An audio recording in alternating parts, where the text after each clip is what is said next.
જે પહેલા all India Congress કમિટીના મહામંત્રી અને ગુજરાતના પ્રભારી શ્રી મુકુલ વાસનિકજી તથા ગુજરાત પ્રદેશ કોંગ્રેસના સામાન્ય પ્રમુખ અને રાજ્યસભા સાંસદ માનનીય શ્રી શક્તિસિંહ ગોહિલ, જગદીશ ઠાકોર, જિગ્નેશ મેવાણી ઉપસ્થિત રહી તમામ કોંગ્રેસી કાર્યકરોમાં ઉત્સાહ વધાર્યો હતો। નડિયાદ શહેર ખાતે પારસ સર્કલથી બાલ્કન નજીક બારી સુધી સમર્થન રેલી કાઢી હતી, જેમાં મોટી સંખ્યામાં સમર્થકો જોડાયા હતા। જે બાદ ઉમેદવારે ડભાણ રોડ પર આવેલા કલેક્ટર કચેરી પહોંચી ચૂંટણી અધિકારી સમક્ષ નામાંકન પત્ર ભર્યું હતું। સાહેબ, આજે કોંગ્રેસના ઉમેદવાર, ખાસ કરીને ગુજરાતના જિલ્લા ઉમેદવાર છે, બધા ફોર્મ ભરવા જઈ રહ્યા છે।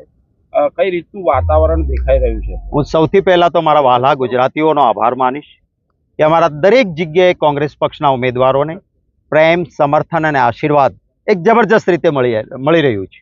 લોકશાહીમાં આખરે લોકો મહાન હોય છે।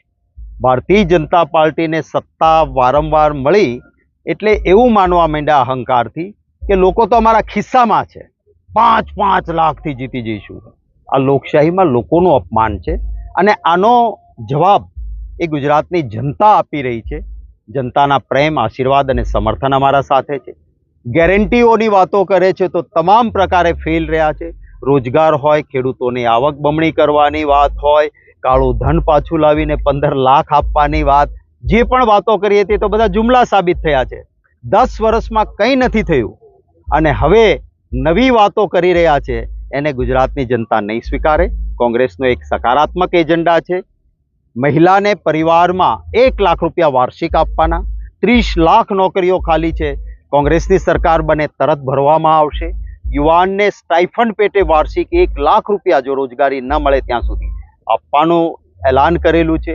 ખેડૂતો માટે જીએસટી જે આજે ટ્રેક્ટર લે કે સાધનો લે છે એના ઉપરથી એ દૂર થશે। હવે એને એક સકારાત્મક બાબતો છે, જરૂર લોકોના સમર્થનથી કોંગ્રેસ માટે ખૂબ સારો। જ્ઞાતિવાદી સમીકરણ અત્યારે જે ચાલી રહ્યું છે તેમાં કેટલો ફાયદો કોંગ્રેસનો?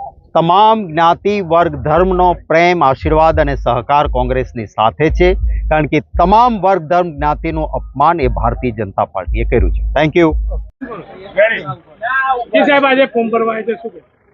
આજે આપ સૌ જાણો છો તેમ મને સમગ્ર લોકસભા વિસ્તારમાંથી સાથે વિધાનસભામાંથી અમારા બધા ખૂબ ઉત્સાહી કાર્યકરો, બધા ક્રીમ કાર્યકરો આજે ખૂબ લગનની સિઝન, આજે 18 તારીખે એટલે વર્ષમાં સૌથી વધારેમાં વધારે લગન હોવા છતાં બધા કાર્યકરો આ ચૂંટણીનો ઉત્સવ મનાવવા માટે ખૂબ ઉત્સાહથી આવ્યા અને ખૂબ લોબા આપણે ટાઉન હોલથી અંતે છેક સુધી આપણે સરદાર પટેલ આપણે ગાંધીજીની પ્રતિમા સુધી 3 કિલોમીટર લોબા ચાલીને આવી ગરમીમાં આ બધાને ખૂબ ઉત્સાહ છે। સાહેબ, કેવો આશા વ્યક્ત કરો છો? કેટલા મતેથી જીતવા? જો અમે આ વખતે 2 લાખ ઉપરથી લીડથી જીતવાના છે। સમગ્ર 7 વિધાનસભામાં સૌથી સારામાં સારું વાતાવરણ છે। કેટલોય બૂથો એવો છે કે એમનું ભાજપવાળાનું ખાતું નહીં ખુલે, એવા 5 લાખની જે એમની ગમનની વાત કરે છે એ બધી વાત જતી રહી। અમારા ગુજરાતમાં 14 ઉપર બેઠકો કોંગ્રેસની આવવાની છે અને દેશમાં હિત ઇન્ડિયા ગઠબંધનની સરકાર બનવાની છે। 7 તારીખે તમે ચૂંટણી થશે એટલે જોજો, ખૂબ જે અમારા કાર્યકરો છું ખૂબ ઉત્સાહથી મતદાન કરવાના છે અને 4મી તારીખે જે રિઝલ્ટ આવશે એમાં સમગ્ર દેશમાં ઇન્ડિયા ગઠબંધનની સરકાર બનશે।